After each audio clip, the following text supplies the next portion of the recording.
All right, so we're at scene build 40. We're going to do a little bit of cleanup here. The first thing we want to do is create a layer, which we'll name for the actual grass. And again, I'll leave an underscore there. I'll take the grass and add it to that layer. And we'll go ahead and take this grass layer and put it next to the puddles. Seems like a good place to put it. And we're going to start turning everything on. I'll just go ahead and turn on everything except foreground, mask, and actors, which I'm going to go ahead and move down here. And we'll just leave ground plane, grenade, grenade particles, explosion, and all three harvesters, as you can see here. So I'll go ahead and just show you from perspective view what we're dealing with. Let's go ahead and create a directional light. I'll just throw one of those in. This is kind of acting like sunlight. You can see the scale is a little small, so I'll go ahead and scale it up. Where you place this does not matter. What does matter is the rotation of this. So I'm going to kind of look from above here, and I'll set this to -90. So it's perfectly going straight up and down. And I can tell from the shadows of Jay over here, our actor, is there.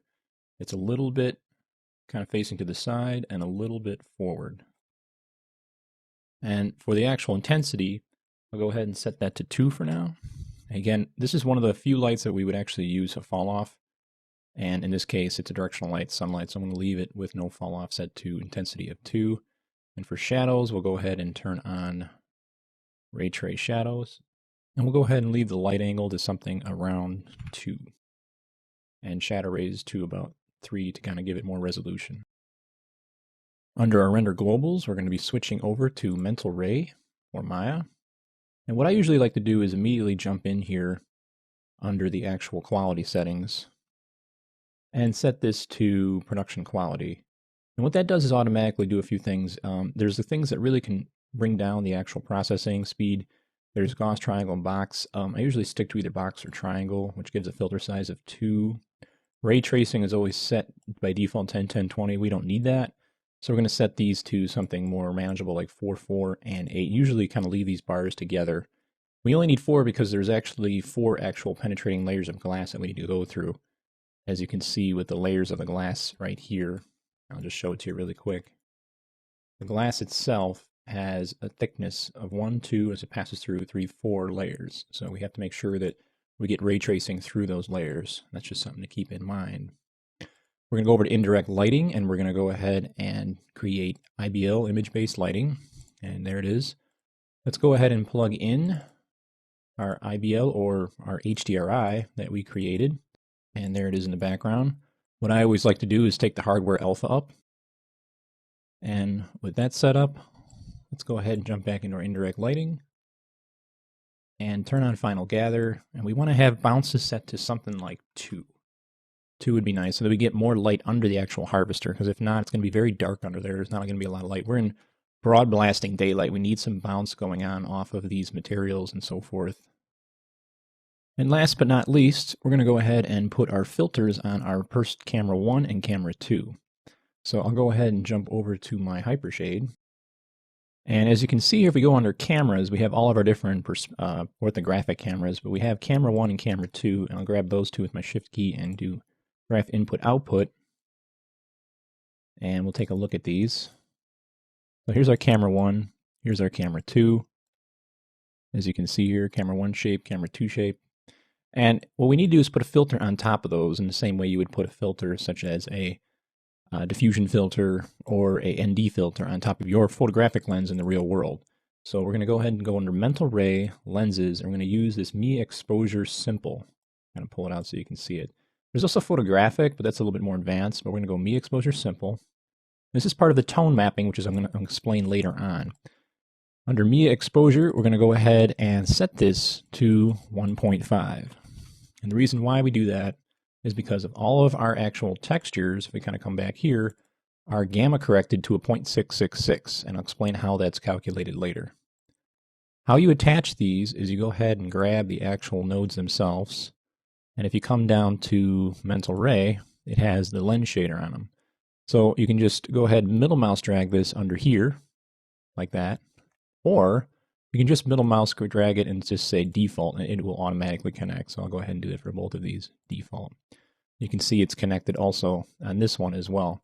So what's happening is as you'll see, there's a darkening and then an actual brightening, which I'm going to explain in the next lesson. All right, let's discuss tone mapping. It's making CG look like real life, and this is using the Mi-Exposure Simple node, which we just attached to our cameras in the same way that you would attach a ND filter or polarization filter onto a real-life photographic camera. And basically what we're doing is we're upping the gamma. This is a general kind of brightening, if I was going to put it simply, of 1.5 gamma to get it up to a different color space that is sRGB. And what we have here is gamma correction textures that are gamma corrected to fit this, because otherwise everything will be blown out as far as the texture. So anything that is visible in the scene, including specularity and, say, incandescence and diffuse textures, all have to be gamma corrected with a gamma correct node that counteracts this brightening. Otherwise, everything will look washed out. So what you do, in a sense, is you're darkening your textures, and then you're getting eventually brightened up and brought back to kind of neutrality when the lens filter is added. So this is darkening and this is brightening. So it's kind of like a teeter-totter effect, and in the end you get kind of a balance. And what does all this do? Well, it just basically makes it look more realistic. And the way you get your data for what your gamma correct attribute should be is by taking the gamma that you choose, and my favorite is usually 1.5. Usually people like 2.2. It's a little too bright for my tastes. And what that does is you take the 2.2 or 1.5 and you divide it by a 1. So 1 divided by 1.5 is 0.66. So what I did was I've added those in to the RGB values that get fed through, and they eventually darken these things. So anything that's specularity, anything that's diffuse, you wouldn't use bump and you wouldn't do this on displacement map, because those are values that are kind of under the hood. That's just kind of being, that's something that has nothing to do with what you visibly see in your render. So again, bump maps, you would not have to do this to. Displacement maps, you would not have to do this to. And what you eventually get is what is CG-ish with your regular renders out of Maya or any other package, and you get something that's a little bit softer, a little bit less contrasty. It can get a little bit washed up if you get a little too crazy with it, but in the end, it just looks so much more real when you render it out, and it just gives you more of a photo real. So that's basically what tone mapping is, and that's basically what we're doing here. All right, we're on scene build 42. I want to let you guys know that we'll be using some hidden nodes inside of Maya that are for compositing. They are specifically mental ray nodes, and they are called the MIP Matte Shadow, MIP Camera Map, MIP Ray Switch Environment, and the MIB Color Alpha. And I have this little composite node sort of scripting here under an actual notepad file, just so in case you guys just want to copy and paste them down to your actual Mel script. They are not in our catalog of actual nodes. They are hidden inside of Maya. So that's just something to be aware of. So the next thing we want to do here is just go ahead and make sure we're rendering at 720p. Because of the size of this tutorial, to render out 1920 by 1080 files is a little too much, especially for the speed of some of your computers. We will be down-resing our original 1080p footage to match our 720p footage that we'll be rendering out of Maya, just for the sake of size and for the sake of time and calculation. So I'm going to go ahead and switch this over to 720. As you can see, my image resolution or my image aspect ratio here did not change at all. That's just because it's just a smaller size of the same thing, and will match up perfectly with our 1080p footage that we originally have for our plate shot. Rendable cameras, we only need one, so I'm going to go ahead and close that. And for now, we're going to stick with camera 2. And we're going to render out the actual shot 2 first, and we're going to work our way backwards to shot 1. The reason being is shot 2 is a lot easier to judge lighting as far as accuracy and is our real money shots. And we want to make sure everything is proper in this. And then we'll trail back to the first one. All the work we've done in the second shot will propagate over to our first shot.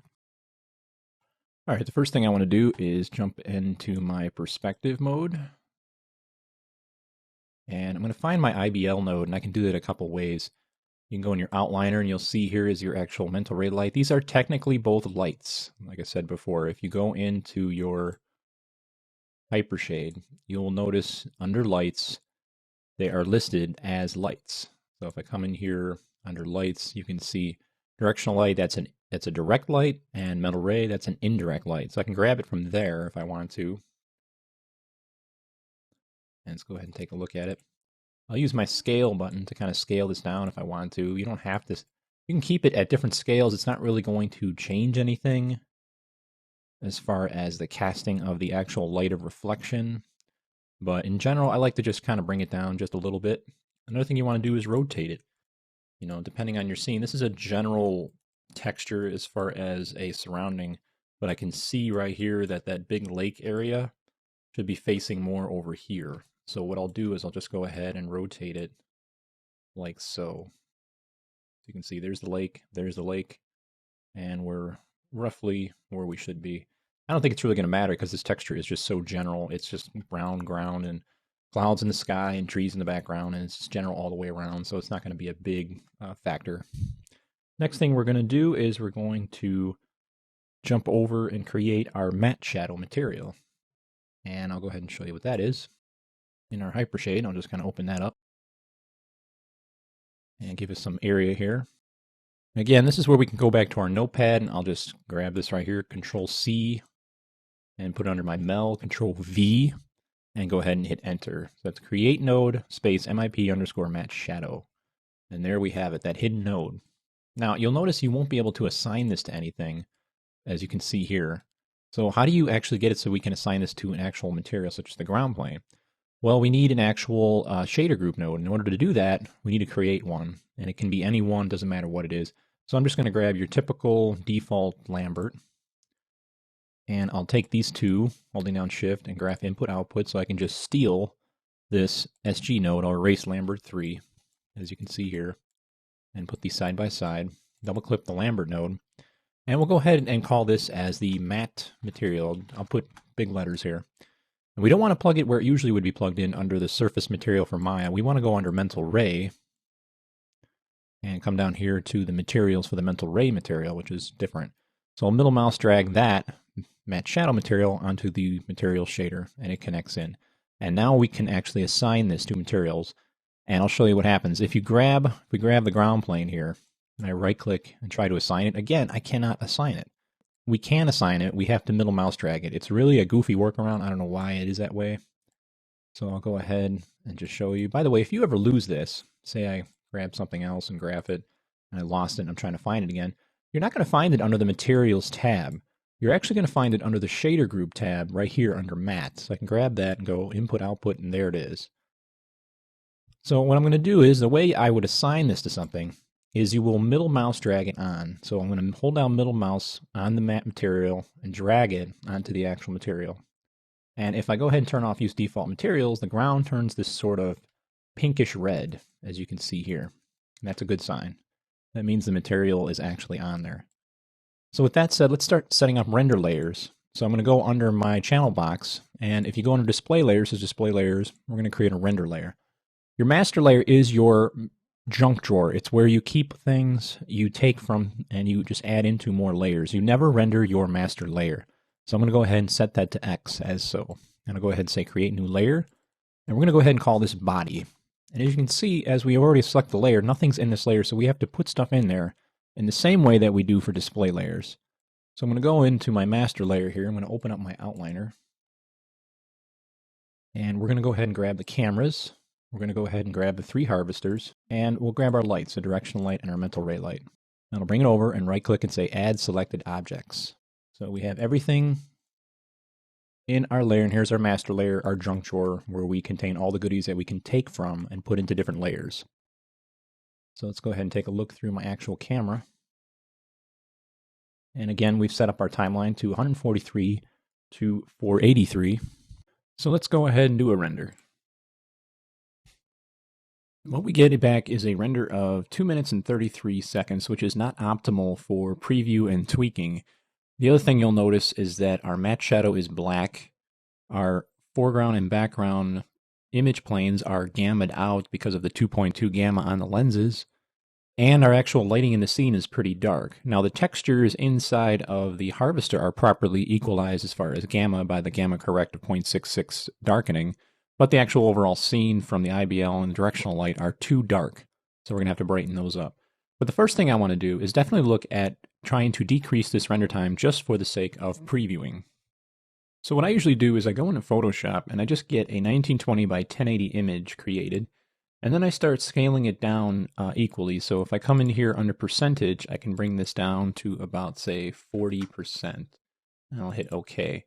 And if I go to the image size, I can see the new resolution is 768 by 432. So I'm going to go ahead and jump in. 768. And you can see it automatically adjusts to 432. Sometimes this doesn't necessarily work and you might have to turn off maintain width height ratio. It just is the nature of the beast. That's why I like doing it in Photoshop. It does scale it uniformly inside of Maya. So just to be safe, go ahead and do it inside of Photoshop. Now let's go ahead and do a render and see what we get back now. All right, so we are down to 1 minute and 27, which is roughly half of the time it took, a little bit more, but half the time it took for the render time, 2 minutes 39. We are losing a little bit of details, and you can see it's a little bit blurrier, but honestly, that's not an issue, so I wouldn't worry about that too much. All right, so the first thing I'm going to do is close up and bring out this foreground mask. I just used it for Play Blast purposes for animation. I don't need it anymore, and I'm not too concerned about the actual character here as being overlaid on top of the geometry. So the way you can do that is say View Select Camera, and if you go under your attribute editor, which we will do here, under the actual camera plane, you can see we have 2 image planes. Here's our alpha one, and for display mode, I'll just set that to none so that we don't see it anymore. As you can see, now we only have the background. Let's jump into our Hypershade and take care of that matte shadow material. So here is the actual matte shadow material. Right now it's got nothing assigned to it, so it's rendering black on the bottom. Let's go ahead and take a look at that. The matte shadow is an interesting material. It's sort of like a use background shader, if you guys are familiar with that, which we'll get into a little bit later. And it captures such things as shadows. It captures ambient occlusion, which is sort of like the nooks and cranny shadows. And it also captures reflections and indirect lighting, such as any type of color bleeding that we would kind of cast off onto the ground. So it's a really cool kind of advanced use background shader, if you guys have known my earlier tutorials. So the first thing we need to do is create another one of those hidden nodes. And if we go back to our composite nodes notepad file, I have this little thing called the camera mat. So I'm going to go ahead and copy this line, create node MIP camera map, and we're going to go ahead and paste it in, Control V, and hit enter. And there it is. And what this is going to do is this is going to assign the actual image sequence, what we had back here on our image plane, and it's going to project it from the camera onto the ground. So the grass that's in the shot is going to project through, I'll go ahead and show you. This grass right here on the image is going to project and be textured onto the ground. That texture is going to give off reflections, give off indirect lighting, so you might get a little bit of a sort of tan hue kind of coming up. And it's also going to cast reflections and so forth. So if there's any chrome material here, it's going to pick up this ground. It's a pretty intuitive material that actually works as sort of like a texturing material and a capturing of shadows and reflections material. So let's go ahead and take a look at this right here. We have what we need to map, and we have a really cool degamma tool. Like I said before, we have a filter on our lens, so we need a degamma. And to degamma here, we don't put 0.666, we usually put 1.5, which is, again, just a degamma. So it's going to assume that we have a lens filter of 1.5 on the camera, and it will darken the actual image appropriately. So for the map itself, all we need to do is come under Maya here, the Maya nodes, and if we come all the way down, we come over here to 2D textures, we see File, and we'll go ahead and grab that. And let's take a look at what we got. Kind of back up a little bit. I'm going to go ahead and plug in our image sequence. And we're going to go ahead and find shot 2, proxy, and we'll take the first frame and hit open. And as you can see here, go ahead and take a look. We have it plugged in, and we're going to use this use image sequence so that it actually animates as we move through the timeline. Now the only issue is we are currently 143 frames on an offset. So once again, we have to come in here and put -142 so that it lines up properly on the timeline as to where we are. So how we plug that into the MIP camera node is we just grab and double click the MIP camera node and we middle mouse drag the file node under the map node. So now it's plugged in, as you can see here. Then it'll say file 1 message goes to MIP camera map. Now comes the tricky part of where we plugged it into our MIP map material. So I'll go ahead and double click that and just show you where we're going to plug it in and why we're going to plug it in certain areas. First, we're going to plug it in under the background. This is just a general render so we can see it in the viewfinder. So I'll go ahead and take this and middle mouse drag the MIP camera map to the background. And we're going to plug it into the indirect so that it actually uses the indirect information to light as well as cast reflections back up onto the actual harvester. So I'll go ahead and do that right now. Now, you can have this catch indirect off, and this is still working, by the way. This is just so that whether or not you want the actual ground plane to catch indirect lighting from the actual harvester. So again, we're going to get into this a little bit later as we kind of move along. So with that said and done, let's go ahead and do a quick render and see what we get. And this is what we get. As you can see, the ground here is properly gammaed, and the background, or the image plane back here, is not. So you can see a differentiation of color. We see a brightening kind of blowing out here, and as we hit the image plane, or I'm sorry, the image ground, you can see right here that the ground is properly gammaed. And it's capturing shadows, it's capturing occlusion, and if we want to, we can capture reflections as well. So as you can see here, there is a difference between what we have here, I'll go ahead and show you, and what we have down here on the ground plane. The ground plane is gamma corrected correctly, it's darker, and that the image plane in the background is not. So that's the next step we're going to do on how to actually fix that ground or background image plane to actually match up. Alright, so now we're going to get this to be not blown out back here, the image plane itself. So under my hypershade, we've already have a nice image sequence here that is properly offset, as we can see here that we created.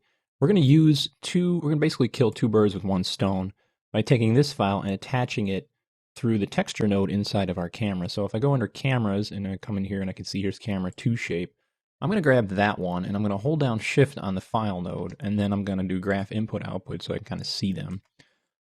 So here they are right here, as you can see. Now what I can do here is I can take this texture node, which is different than an image plane node. You can see there's a difference between these two. And I'm going to plug it in a different location here, but I have to gamma it. Now you would think that we could just take this file right here and somehow gamma correct it. And unfortunately, we cannot do that. It doesn't work. So this is a little bit of a weird workaround, but I found it to be the only solution so far, and I'm totally up for listening to anyone as far as emailing us in and saying if there's any better way to do this. But so far, this has been the only way that I can find that actually works out pretty well. So the way you would do this is if you look under the actual image plane itself, as far as for camera 2, you'll find that we have our offset here. We have this little texture node right here. So you have a kind of a switch between 1 and 2 options. You have the image file, and then you have texture. So what we're going to do is we're going to switch over to texture, and that allows us to plug something in here under texture itself. So what we're going to do is we're going to plug this in, but we're going to plug it in with the gamma correct. So what I'm going to do is I'm going to jump over to the Maya nodes, and we're going to come down, and we're going to look for a gamma node. And here we are right here. So I'll just go ahead and create one. And again, we just can set this to 0.666 because our gamma is 1.5 through our lens. And we'll just go ahead and middle mouse drag this on and say default. And that'll bring up our connection editor. And we'll do out color to value. And now we just double click our actual image plane. And we're going to middle mouse drag the gamma like so. And that's just the way it is. It's kind of buggy like that. So let's go ahead and do other. And we'll do out value. And this is what we got to do. We got to say show hidden. And you see source texture. This is a little bit tricky. So I'll do it again just in case you miss it. I'll middle mouse drag this over and choose other. This will bring up the connection editor. I'll choose out value and make sure my right display says show hidden. And I'll choose source texture. Again, another weird workaround. And as you can see just by what we got here, we've got a lighter image and it's darkened. And then finally, when it's put through the actual lens filter of the camera, which is right here, it'll be relit correctly to this right here. So it's kind of like a bright, dark, and then goes back to bright again, or neutral. So let's go ahead and do a render of this. And first thing you'll notice when we come back here to our actual screen, you'll see that we've kind of got a broken X. And if we kind of scroll through our animation here, you might get error messages. It's saying something like, oh, your actual image plane is broken. And we'll go over that first. But first I want to make sure that what I have is correct. So I'll go ahead and save this image. And we'll go ahead and re-render and see what we get. All right, so let's go ahead and save that image, compare it to what we had before. As you can see, it's very bright up here. It's a real subtlety, but now it's properly matching up with the bottom roughly. In the end, we're not going to have this actually render through this ground plane image background. You can see it's a little blurry here. But in general, we have the proper color correct for us to judge in Maya how everything is looking. So again, this is just a nice little kind of additive. The other thing it's kind of not so intuitive as far as working is the fact that what if I want to see my image plane again here? Because it is pathed through this actual texture node, I'll go ahead and show you where that's at again. So I'll go ahead and pull up the image plane. Because it is pathed through the texture node and not the image plane node, and I'll go ahead and switch these back and forth so you can see what's happening. Here's the texture node, here's the image plane node. Is that every time I want to come back and kind of look at this, and kind of preview it in Maya, I'm going to have to do that. I'm going to have to come in here and switch this over. Now, instead of doing that, I can actually create a little pre-script and post-script using my render globals. So if you look in your render globals, you'll see under render options, way at the bottom, there's something called a pre-render mel and a post-render mel. A pre-render mel means do this right before I render a scene. So when I go over here and hit render a frame, it's going to do this, and then it's going to render the frame. And then after the render itself, it's going to do this script. So this is a way of switching from texture to image plane, image file back and forth without actually seeing it. It's basically being done behind the scenes. So how do we know what to do this in? Well, we just open up our script editor with this little button down here. And you can see what happens here. So I'll say edit, clear all. And right now, I have the image plane on. At render time, I want to turn it to texture. As you can see, it goes down. And that just did this right here. It recorded what I did. Set attribute, camera 1 plane type is 1. So I'm going to take this, and I'm going to go hit Control C, and put it as a pre-render mel, as you can see here. So I'll go ahead and do that. So again, I'll grab this, middle mouse drag it down here, and then copy it. And then you can go ahead and hit Control V, set attribute, camera 01 plane to 1. And then, of course, if I set this back to image plane, it does set attribute camera plane type 0. So all I got to do is copy the same line again and change this variable to 0, like so. So let's go ahead and see what happens. So if I leave this as is right now, as you can see, I'm going to go ahead and hit render, and we're going to see what happens. All right, and as you can see here, I'll go ahead and save the image. It's exactly what we had before. But what's counting here is the fact that if I go back and look at my image plane, that post-mel script switched it back. So it switched it off and on behind the scenes. So now I don't have to go in here and change this by myself. It's already set up that way, and it saves me a lot of work around. So at this point, we have a properly de-gammaed ground plane via our matte shadow. We have a properly gammaed background image plane via that special way I just showed you with the switch off tool here. And now it comes to actually lighting the harvester itself. All right, so now we're going to start lighting the harvester. We're going to worry about the shadows and the indirect lighting and so forth that's being casted onto the matte shadow material on the ground later. And we might adjust the actual angle of our directional light, considering it's really not matching too well with the shadows of our actual character. But again, I just want to concentrate on how the lighting of the harvester is. As you can see, it's really black right now. If I bring up my hypershade, I can see that my image-based lighting and my directional light here is set to an intensity of 2, which is pretty high enough. I don't think it's going to change. It seems like what's really keeping everything dark is our mental ray light itself. So let's go ahead and take a look at that. Again, we want to click on these individually here, adjust environment color effects and adjust final gather effects. Again, this has to do with the reflection intensity. This has to do with the lighting intensity. So one of the things you probably want to do is turn off your primary visibility at all times for all render layers. So I'll go ahead and click on that.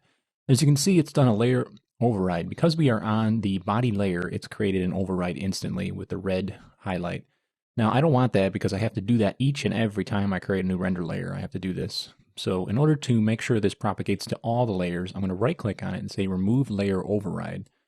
And I'm going to go ahead and jump back to my master layer. And with my master layer selected, I'll go ahead and double click my mental ray node again and turn this off. So that right now the override, there is no override on master layer, it's your junk drawer, and it'll propagate through to all the other layers. Now for some reason I wanted to see that on, which I wouldn't. I can go onto my layer of the body layer, which I'm right on now, right click and say create layer override and turn it on if I want to, but I'm going to go ahead and remove that just to show you what you can do.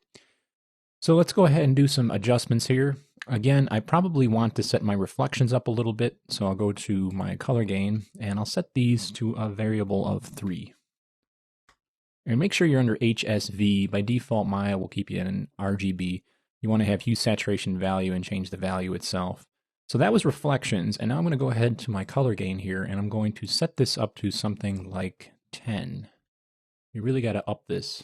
Again, and this is your basic general heavy lighting right here. And you want to keep these separate because sometimes reflections are a little bit too high. If you want to do a combo uniformly, you can use the color gain up here, but I would highly not recommend it. I would like to just divide those two up, as you can see here. So I'm going to go ahead into my render view here and save my frame and hit render. And as you can see, we've got a nice lightening up of the top here. And in general, everything is just lighting up. A huge difference than we had before. Again, this is the lighting coming from the actual IBL node, the spherical light that's coming in.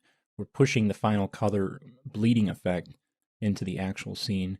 What I would like to do now is kind of jump ahead and scrub through until we get to the other harvesters. So I'll kind of find a frame here where we can get a full shot of the harvester itself. By the way, I'm not too concerned with the color of the shadows or the intensity of the shadows still, because the opacity here is different, as you can see here, and we can adjust those in a color correction program such as Maya Composite, which we'll be compositing these. So again, I'm going to move to frame 272 here, and let's go ahead and get a render so we can start to see the glass and the general lighting situation here. So again, I'll just come to my render view here and hit render. All right, and as we can see here, I'm very happy with the actual lighting situation. Again, I'm not too worried about the shadows right now. One thing that does kind of come to my attention is the reflectivity or the reflections of the sky in some parts of the harvester. If I want to tone those down, I can go ahead and jump over to my environment color effect here. And again, this will not adjust the intensity of the actual lighting, but it will adjust the reflections of the actual IBL node. So if I wanted to, maybe I want to tone this down to a value of 2, and let's go ahead and see what we get from that. Okay, so let's take a look at the difference here. We have the before and the after, and you can see the reflections really starting to be toned down, which is nice. And that's what I like about this. You control both the intensity of the reflection and the intensity of the general lighting coming from the IBL node. So I'm very happy with this. And just to be safe, I want to run over to my third harvester, who is, I'm going to wait till he's kind of standing straight up.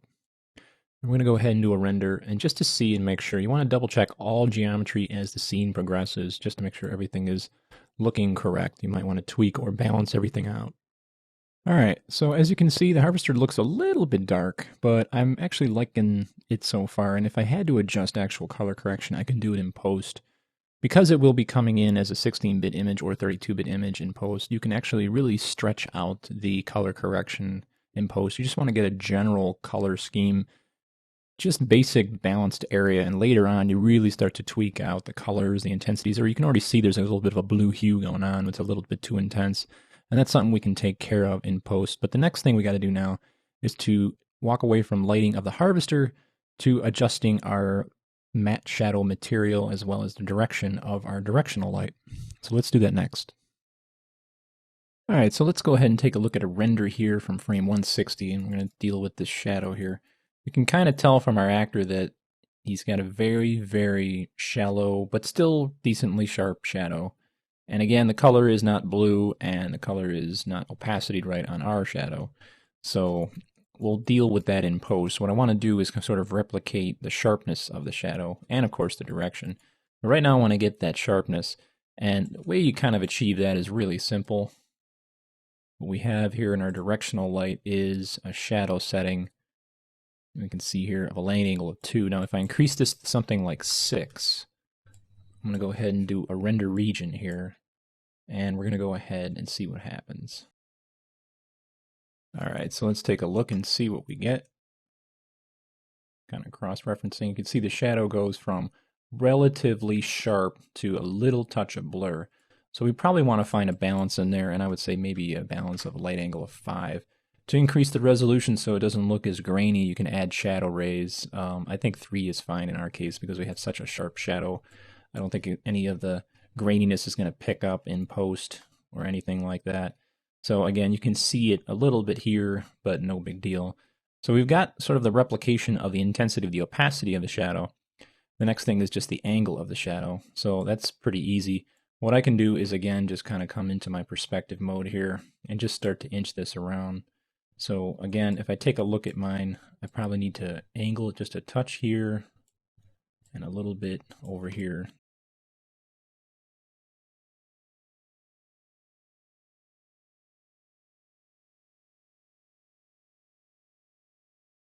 And the problem is why this is doing this is because we're dealing with such a large scale scene that our clipping plane is just too low. There we go.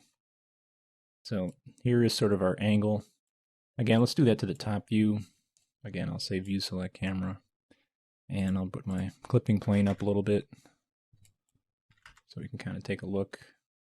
Grab my directional light and hit F to frame it up. So there is our actual lighting kind of direction. I think that's probably accurate. To double check that, let's go ahead and just do a render.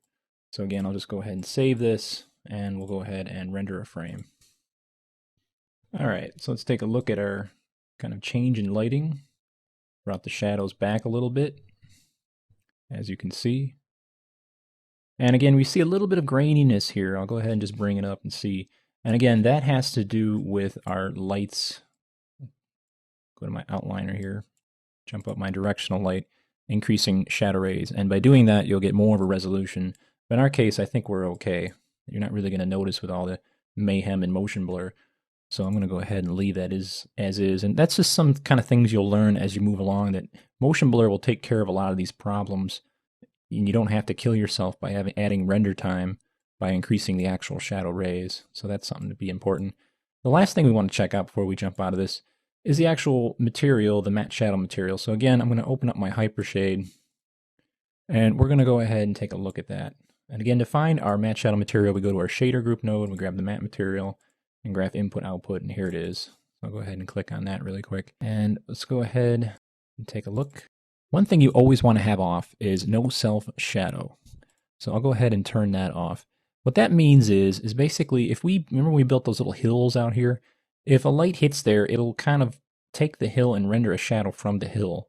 This is generally flat material, so we don't really notice it too much, but if we had a big hill in here, the light would come and cast a shadow onto the actual material, and we don't want that. We just want anything to be casted from other geometry, not the actual geometry assigned to the actual matte shadow material. So that's something to keep in mind. So I'll just keep going on here. Let's go ahead and just put these through individually just so you can see what they are.